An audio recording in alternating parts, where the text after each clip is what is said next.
दोस्तों stock market studies में फिर से एक बार आपको दिल से स्वागत करता हूं। तो इस वीडियो के अंदर मैं वो ही कंपनी के बारे में चर्चा करूंगा जो कुछ शानदार लेवल को ब्रेकआउट करने का कोशिश कर रहा है और कुछ कंपनीज को और भारी भरकम गिरावट होने का चांसेस है।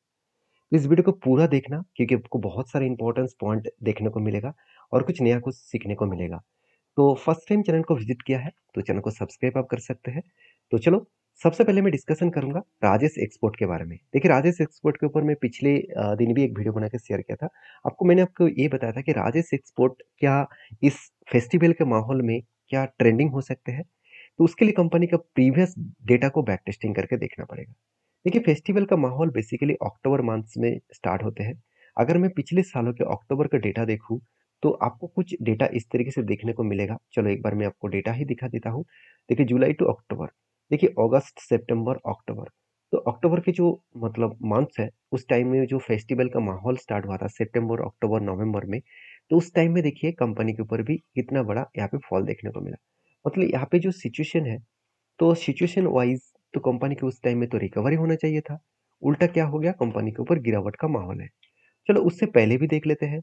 और 2021 में क्या हुआ था, सॉरी 2022 में क्या हुआ था उस नवंबर टाइम में। देखिए 2022 में सितंबर मंथ के बाद एक बहुत जबरदस्त रैली देखने को मिला। उस टाइम में बहुत ज्यादा रैली हुआ था। और अभी 2023 में रैली नहीं हुआ, तो 2024 में भी रैली होने का चांसेस बहुत कम है। क्यों, मैं आपको बता दूं, क्योंकि देखिए 2022 के बाद यूएस में रिसेशन जैसा सिचुएशन क्रिएट हुआ। बहुत सारे लोगों का जॉब गया क्योंकि जो फेडरल बैंक है, मतलब जो यूएस का जो फेडरल बैंक है, वो इंटरेस्ट रेट को बहुत ज़्यादा मतलब हाइक किया, कट आउट नहीं किया। तो जिसके चलते है इंटरेस्ट जो मार्जिन है बहुत ज़्यादा बढ़ गए। तो देखिए अगर इंटरेस्ट मार्जिन कम हो तो ज़्यादा से ज़्यादा कॉर्पोरेट लोन लेंगे, तो ज़्यादा ज़्यादा वो काम कर पाएंगे। तो इन्वेस्टर भी उस कंट्रीज के ऊपर, मार्केट के ऊपर पैसा लगाएगा, कंपनीज के ऊपर पैसा लगाएगा। अगर इंटरेस्ट कट ना हो तो वो पैसा लगाना बंद कर देंगे। तो वो एफडी जैसे, बॉन्ड जैसे प्रोडक्ट के ऊपर खरीदारी करेंगे।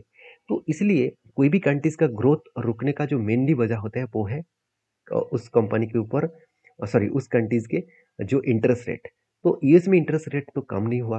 बाकी जर्मनी से लेकर यूके से लेकर यूरोप से लेकर बाकी कंट्रीज में भी इंटरेस्ट रेट बढ़ चुके थे। और तो यही एक कारण था जिसके चलते 2022 के बाद 2023 में भी बहुत बड़ा फॉल दिखा। और इस कंपनी के ऊपर भी यहाँ पे भी फॉल देखने को मिला। तो अभी क्वेश्चन ये है कि सर यूएस में ये सब हो रहा है तो आप क्यों बता रहे हैं, क्योंकि ये तो इंडियन कंपनी है। तो यूएस में ये सब हो रहा है तो आप, मुझे क्या फर्क पड़ेगा। तो बाकी ज्वेलरी कंपनी तो ठीक ठाक परफॉर्मेंस कर रहा है, इसको भी तो ठीक ठाक परफॉर्मेंस करना चाहिए था।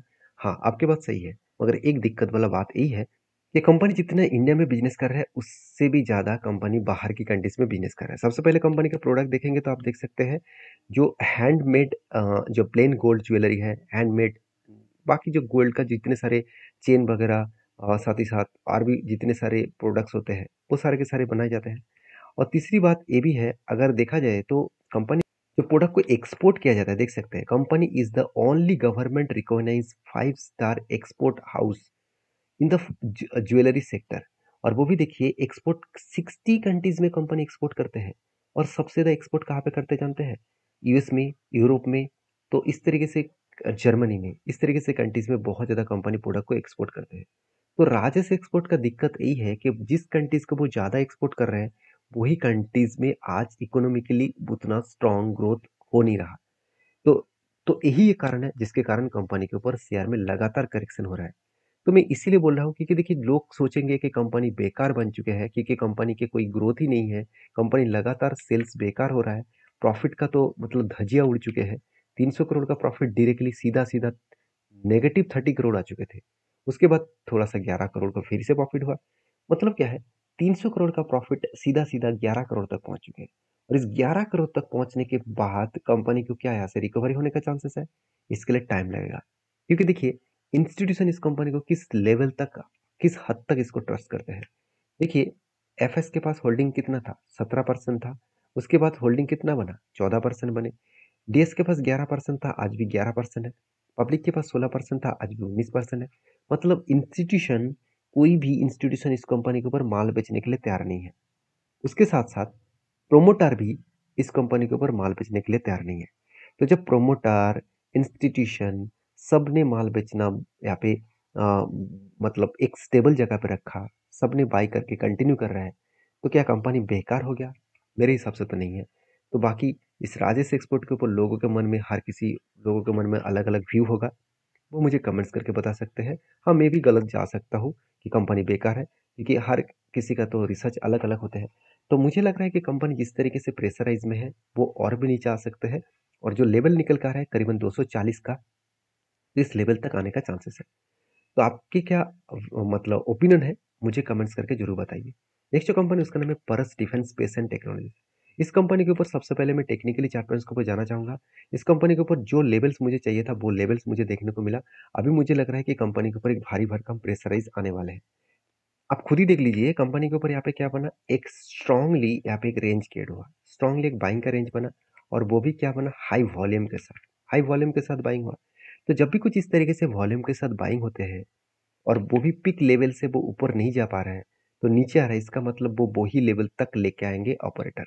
तो ऑपरेटर जो यहाँ पे बाई करके ऊपर लेके गए थे, बड़े बड़े इंस्टीट्यूशन जब बाई करके यहाँ पे ऊपर लेके गए थे, तो उसको फिर से धीरे धीरे करके वो नीचे लेके आएंगे, और वही लेवल को वो टच कराएगा।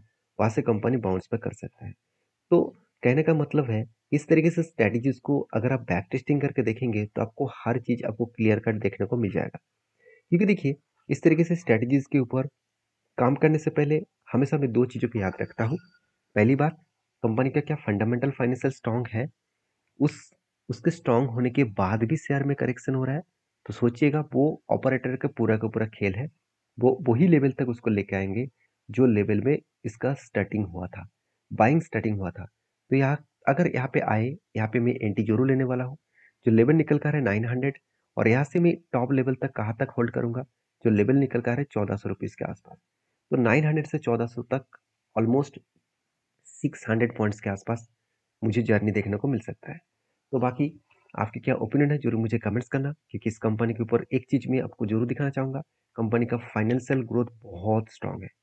रेवेन्यूज रेवेन्यूज हर साल बढ़ते चले गए, और प्रॉफिट भी बहुत स्ट्रांगली ग्रोथ हो रहा है। तो जो कंपनी का सेल्स बढ़ रहा है, जो कंपनी का प्रॉफिट बढ़ रहा है, उसके साथ साथ जो कंपनी इसके ऊपर इन्वेस्टर भी मतलब एक टाइम वो बिलीव ही नहीं कर रहा था, आज वो खुद माल उठा लिया। चलो डीएस ने माल बेचा, उसका पूरा का पूरा माल एफएस खरीदारी किया, तो कंपनी तो बेकार हो नहीं सकते।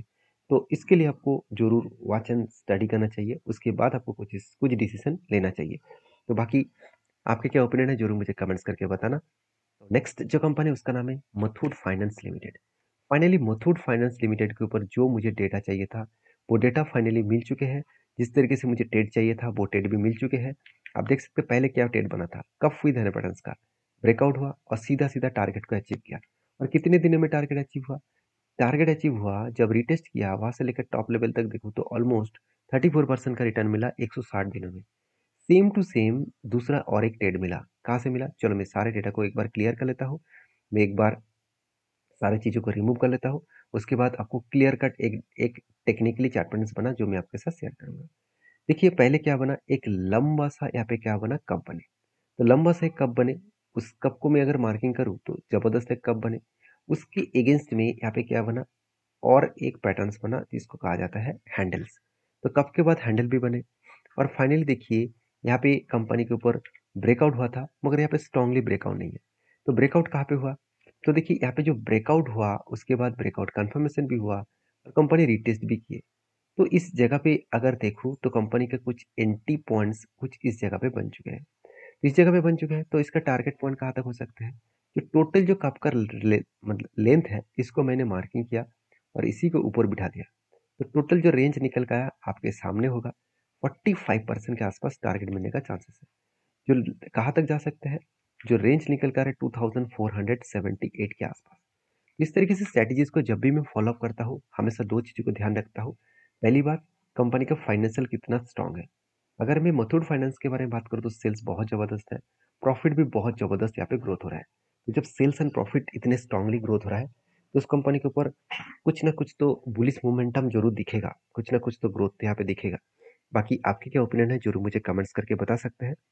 और तीसरी बात, कंपनीज के ऊपर मेरा व्यू पॉजिटिव है, क्योंकि मुझे इस कंपनी के ऊपर सबसे जो बेस्ट पॉइंट लगा, इंस्टीट्यूशन भी इस कंपनी के ऊपर ट्रस्ट करते हैं, और वो भी इस कंपनी के ऊपर कंटिन्यू जर्नी कर रहे हैं। तो नेक्स्ट जो कंपनी उसका नाम है सेक्सॉफ्ट लिमिटेड। तो एक छोटा-सा कंपनी है 3,900 करोड़ का।